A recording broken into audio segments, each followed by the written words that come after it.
আসসালামু আলাইকুম। এটা হইলো একটা বিল্ডিংয়ের পিলার।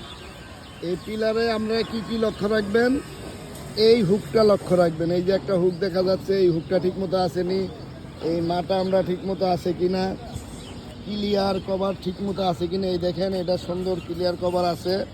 চতুর্দিকে রিংয়েতে 1.5 ইঞ্চি ক্লিয়ার কভার থাকে কিনা, রডগুলা স্ট্রেট আছে কিনা, এগুলো আপনার দেখবেন। যেমন এই যে রিংগুলা বাঁধছে, রিংয়ের বানগুলা টাইট আছে কিনা, তারপরে রিংগুলা ঠিকমতো মাপ মতো আছে কিনা, কলমের রড স্ট্রেটভাবে আছে কিনা, এগুলা সব লক্ষ্য করতে হবে। কারণ একটা বিল্ডিংয়ের গুরুত্বপূর্ণ জিনিসই হইল পিলার। পিলারের রড যদি ঠিক না থাকে, পিলারের রিংটা যদি ঠিকমতো না থাকে, এই রিংটা ঠিকমতো না থাকলে, এই যে বাঁকাটা ঠিকমতো না থাকলে, এই বাঁশটা ঠিকমতো না থাকলে, তাইলে আপনি পিলার যে কোনো মুহূর্তে ক্র্যাক করতে পারে।